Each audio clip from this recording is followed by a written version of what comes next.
Bonjour les amis. J'ai décidé de faire une vidéo sur Thessalonique, une ville en Grèce où nous habitons. Par contre, nous n'habitons pas à Thessalonique même. On a vécu là-bas pendant 6 mois quand on est arrivé. Maintenant, nous habitons à Péréia. C'est les plages de Thessalonique. Et de Péréia jusqu'à Thessalonique, nous pouvons arriver pendant l'été en bateau. Petit bateau touristique qui circule entre Thessalonique, Neaipivates et Péréia. C'est pratique comme un moyen de transport de Péréia jusqu'à Thessalonique. Nous avons environ 50 minutes et 1 heure jusqu'à Neaipivates. Ça coûte 10 euros dans un sens. Par bus, c'est beaucoup moins cher, mais en bus, c'est moins pratique et plus long. En bus, il faut environ de Péréia jusqu'au centre de Thessalonique 1 heure et demie. Et en plus, il faut changer le bus à Ikea parce qu'il n'a pas le bus direct de Thessalonique à Péréia. Et parfois, c'est bien de prendre le bateau. En même temps, c'est touristique et en même temps, c'est un moyen de transport agréable. Parce que les bus, parfois, ils ne sont pas trop climatisés. Le bateau arrive d'abord à la Tour Blanche, après au port de Thessalonique. Pour aller, par exemple, vers la place d'Aristote, c'est plus près par le port de Thessalonique. Descendre. Au port de Thessalonique, nous avons ce beau bateau de la guerre. Maintenant, c'est un musée. On peut le visiter. On a visité l'année dernière. J'ai les shorts sur Thessalonique uniquement. Je n'ai pas fait encore en vidéo. Ça, c'est ma première vidéo de Thessalonique. Nous avons promené en plusieurs reprises. C'est plusieurs vidéos que j'ai regroupées à Thessalonique, au centre de la ville, où nous venons assez souvent. Au port de Thessalonique, il circule ces bateaux-bars. Ça, c'est bateau qui vient de Péréia, bateau qui navigue. Voici, nous arrivons au port de Thessalonique. Il y a un beau bar, restaurant, kitchen bar. C'est cuisine moderne, c'est très moderne. En hiver, il y a le feu de cheminée, c'est très agréable. Et en été, la terrasse au bord de l'eau. Au port de Thessalonique, il y a eu aussi un gros bateau. Souvent, il vient les bateaux de croisière qui s'arrêtent ici. Il y a les bus qui circulent aussi, qui ramènent les touristes. Et voici la sortie du port. Sur la quai de Thessalonique, avec les sculptures originales. Au bord de mer, il y a beaucoup de boutiques de souvenirs, les boutiques de vêtements et bien sûr les terrasses de cafés et restaurants, avec la vue sur la mer et les bateaux qui circulent.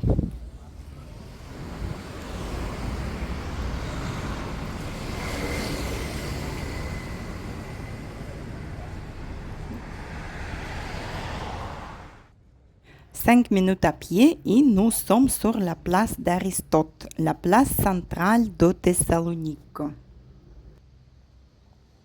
Cette place a été conçue par un architecte français, Ernest Hébrard, en 1918.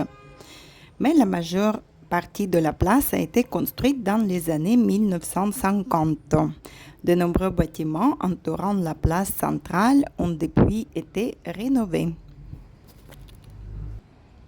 De toute façon, la ville de Thessalonique est assez récente parce qu'il y a eu en 1917 un grand incendie qui a détruit les 2 tiers de la ville de Thessalonique. Et voici notre Aristote, la sculpture centrale de cette place qui porte son nom.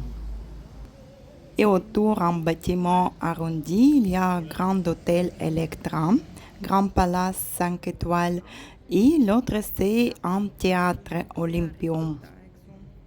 Et les touristes aiment bien faire la photo avec la statue d'Aristote, bien sûr, et ils touchent souvent son grand pouce de pied.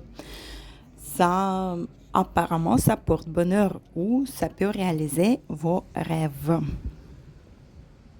Au centre de Thessalonique, on a beaucoup de trésors cachés. Et une des trésors, c'est le monastère de Saint Théodora, l'une des saintes les plus vénérées de l'Église orthodoxe. Fondée au XIVe siècle, elle revêt une importance historique et religieuse. Le monastère est situé dans un endroit tranquille, entouré de paysages naturels. Son architecture mêle des éléments de l'art byzantin à des caractéristiques reflétant la tradition locale. Le monastère présente les mosaïques et les fresques intérieures et extérieures datant du XIVe au XVIe siècle, décorant les murs et certaines parties de l'église. Il convient de noter la présence de la communauté monastique qui s'occupe de la vie spirituelle du monastère et organise des activités pour les visiteurs. Théodora, née en 812 à Aigin en Grèce, est une sainte orthodoxe de l'époque byzantine. Elle immigra à Thessalonique avec son mari à la suite des attaques arabes, ce qui fut un choix commun à cette époque. En tant que mondiale, elle se démarqua par son ascétisme, en obédience et son humilité. Mais ce qui la démarqua le plus pour faire d'elle une sainte sont des miracles qui lui sont attribués après sa mort et qui caractérisent son géographie. Théodore a décidé en 892 à Thessalonique. Et l'église à l'intérieur de San Théodora avec les décorations, les fresques murales, les icônes, tout est doré. C'est très jolie église et bel endroit comme monastère. Mais après la chute de Constantinople en 1430, les Turcs ne transforment pas le monastère en mosquée. Il s'installa dans un quartier chrétien de la ville. Les Turcs l'ont baptisé le monastère de Devik. Le bâtiment servit de résidence à 200 religieuses. Au XVIIIe siècle, le couvent devient une église paroissiale. En 1890, le bâtiment fut ravagé par un incendie. Et en 1917, encore un plus grand incendie dévastateur de Thessalonique détruisit le catholicon du monastère. Le clocher était le seul vestige encore debout. En 1935, la construction du nouveau temple commença, juste à côté du catholicon touché par l'incendie. Et là, sur les images, nous avons passé devant la tour de Thessalonique, la tour où il y a un café qui tourne 360 degrés autour. Et là, c'est le métro, encore un nouveau moyen de transport de Thessalonique. Nous y prenons assez souvent, mais il faut aller en voiture jusqu'à Voulgarie. C'est une station déjà à Thessalonique. Sur le banlieue, c'est toute petite ligne pour moment de métro, mais elle est toute neuve, elle est automatique, elle est magnifique et c'est rapide aussi. Ça soulage beaucoup le réseau routier de Thessalonique avec cette ligne de métro. On attend aussi avec impatience l'autre ligne de métro qui va jusqu'à Kalamaria. Après, ça c'est déjà le banlieue plus près de Ikea et plus près de chez nous. Ça serait un peu plus près pour prendre un métro pour aller à Thessalonique. Le métro à Thessalonique a été construit pendant 20 ans, plus de 20 ans, parce que comme il y a beaucoup de vestiges, beaucoup de sites archéologiques, les travaux sont commencés, ils sont arrêtés, ils ont trouvé plein de découvertes archéologiques. Et ce métro, maintenant, c'est un musée souterrain. Parce que dans certaines stations de métro au centre-ville, ils ont conservé comme un musée les ruines et les vestiges qu'ils ont trouvés en creusant cette ligne. Voici par exemple, il y a les murailles qu'ils ont conservées. Certaines colonnes, c'est les reproductions. Les naturels, les originaux, ils ont mis dans les musées. Et dans la station, en sortant, on voit cette ville souterraine qui était avant la Thessalonique qu'on connaît maintenant.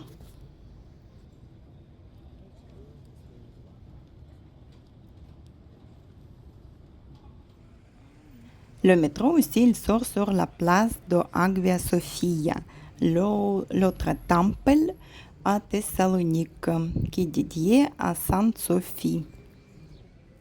C'est l'une des plus anciennes églises de Thessalonique. Déjà, la première église du IVe siècle était à la place de l'église actuelle. Mais après la conquête ottomane en 1430, l'édifice fut converti en mosquée et on est placé en minaret. Ça, c'est une autre église, petite chapelle. À Thessalonique, il y en a beaucoup. Ça, c'est sur la rue Ignacia, à côté de l'Arc de Galère.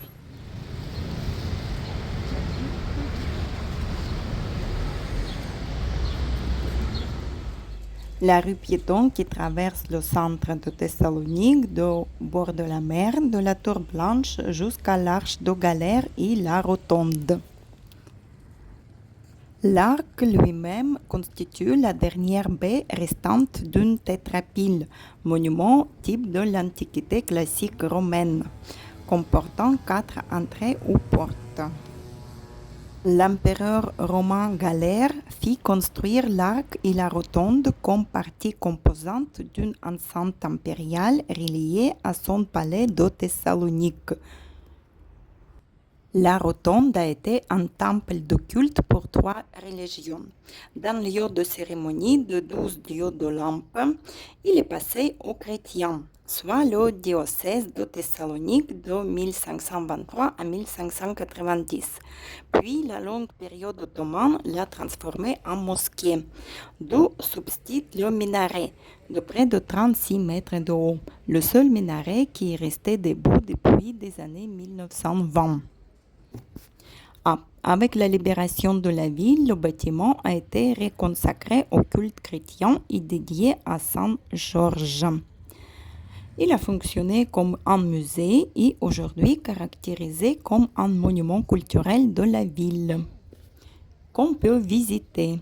On a déjà visité et j'ai fait les shorts sur la rotonde l'année dernière aussi. Nous continuons notre visite de Thessalonique par les ruelles, le petit parc. Nous y arrivons vers la tour blanche, le symbole de Thessalonique. Elle a été construite au XVe siècle. Initialement, c'était l'une des 3 tours de la fortification byzantine de la ville, l'extrémité orientale des digues, à l'endroit où la tour a été construite, qui reste à ce jour sur la côte de Thessalonique. Il a une forme circulaire et une hauteur de 33,90 mètres. C'est encore une petite église qu'on y trouve beaucoup au centre-ville dans les ruelles de Thessalonique.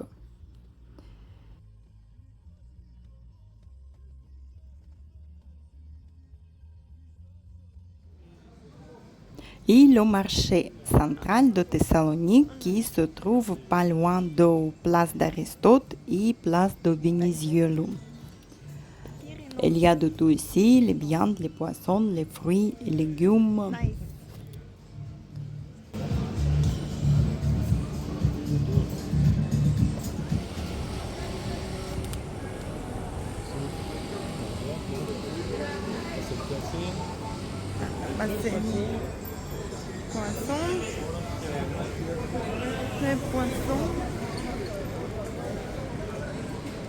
Les poissons et les viandes. Une petite pause café sans pause. Il y a beaucoup de café à Thessalonique, vraiment les très originaux, plus modernes. Il y a même le café Petit Paris, le nom ça porte. Ça, c'est un des cafés avec les roses dans les roses. C'est très original, très joli, un peu à l'ancienne.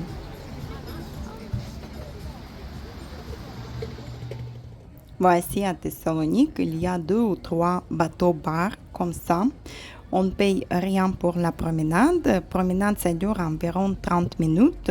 Tu peux juste consommer les choses, une petite boisson, les rafraîchissements, le café, la bière, tout ce qu'on veut. Ça circule que la journée et je pense un peu le soir jusqu'à 10 heures, 11 heures peut-être. La nuit, c'est à l'arrêt.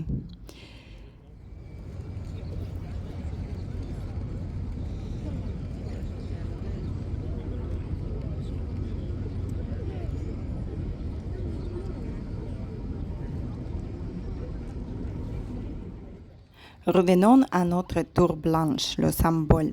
Au fil du temps, elle était mentionnée sous différents noms. Tour de Léontos, tour Calamaria, tour de concierge et tour de sang, lorsqu'il est devenu une prison et un lieu d'exécution des condamnés.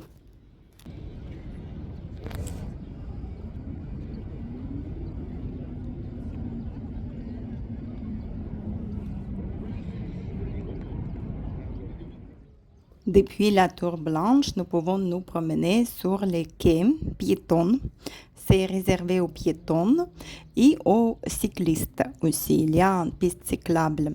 On peut se promener sur ces quais en passant par monument de Alexandre le Grand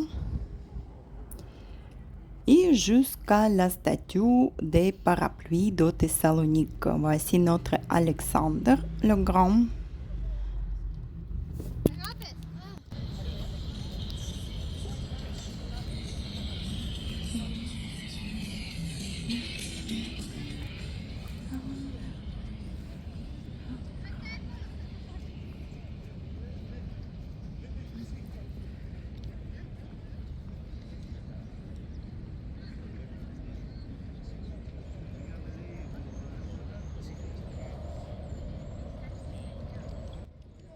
À côté d'Alexandre, il y a la composition énorme avec les boucliers, avec les images de serpents, de tête de veau, d'un aigle et d'un lion et d'un homme aussi.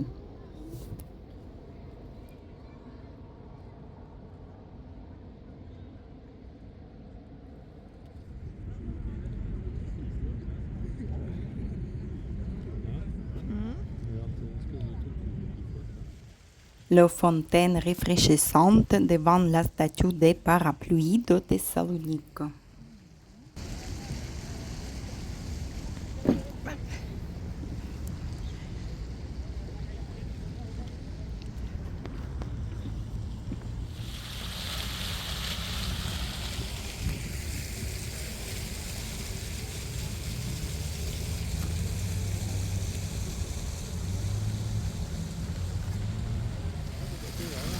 C'est marrant, on les voit pas.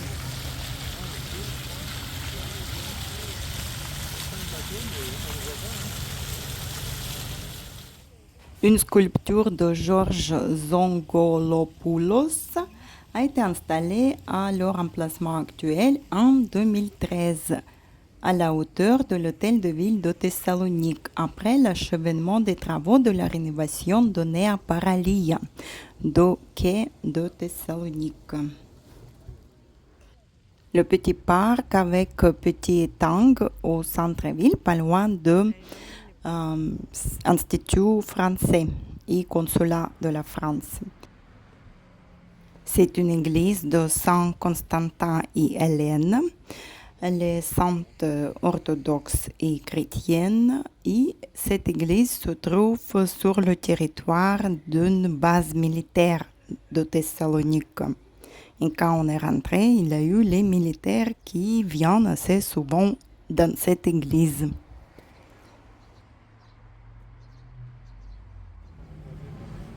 Et la rue centrale de Thessalonique, la rue emblématique, rue Tsiminski.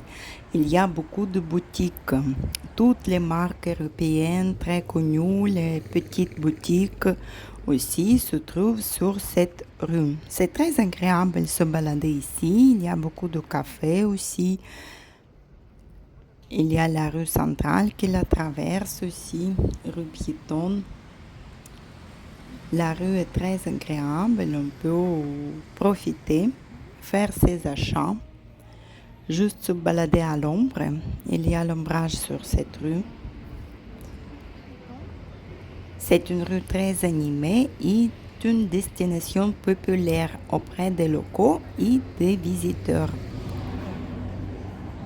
Et beaucoup de manifestations passent sur cette rue, surtout pendant les fêtes, au carnaval par exemple, en février ou mars, ça dépend des années. Le carnaval de Thessalonique passe par la rue Tsimiski et se termine au port, vers la place d'Aristote.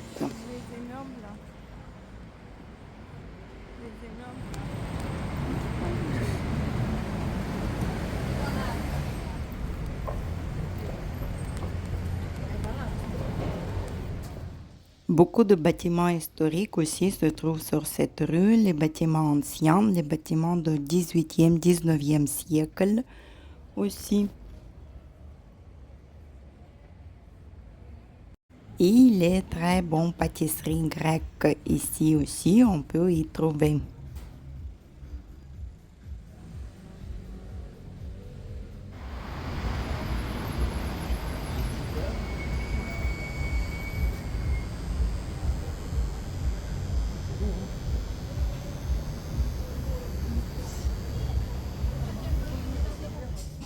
Le quartier est très animé aussi. Derrière le port de Thessalonique, il y a un petit quartier avec tous les bars, tous les restaurants, les tavernas, très touristiques, très passantes. Ici, il se trouve aussi les boîtes de nuit.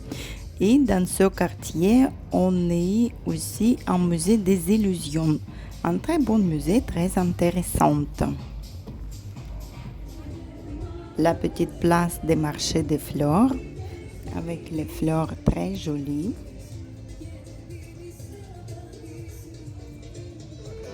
Et dans ces quartiers aussi, pendant la journée de viande, il y a les barbecues géantes sur cette place, sur cette ruelle.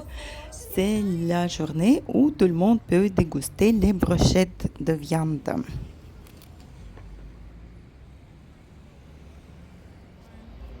Nous y retournons sur la place d'Aristote avec sa colombe, les fleurs en montre en fleurs. La place est très passante, très animée. Il y a beaucoup de monde, comme les touristes et les habitants de la ville aussi aiment bien se venir promener ici. Il y a toujours les musiciens de la rue qui jouent par ici. Ça, c'est Hôtel Electra, avec la belle terrasse, la vue panoramique sur le port. Voici la vue de la terrasse de cet hôtel, où on peut prendre un verre, un café, la journée ou le soir. C'est accessible à tout le monde.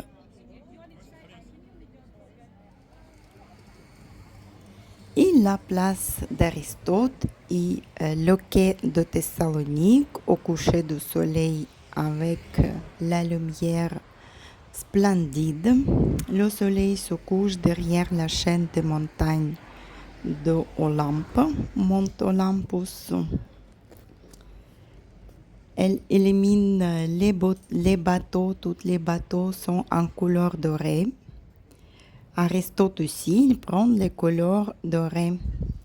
C'est très très beau Thessalonique. Les prochaines vidéos, on va essayer de faire dans les autres quartiers aussi de Thessalonique. Et n'oubliez pas s'abonner pour ne pas louper les autres vidéos. Mettez les likes, mettez vos commentaires et à très bientôt les amis. Bye bye.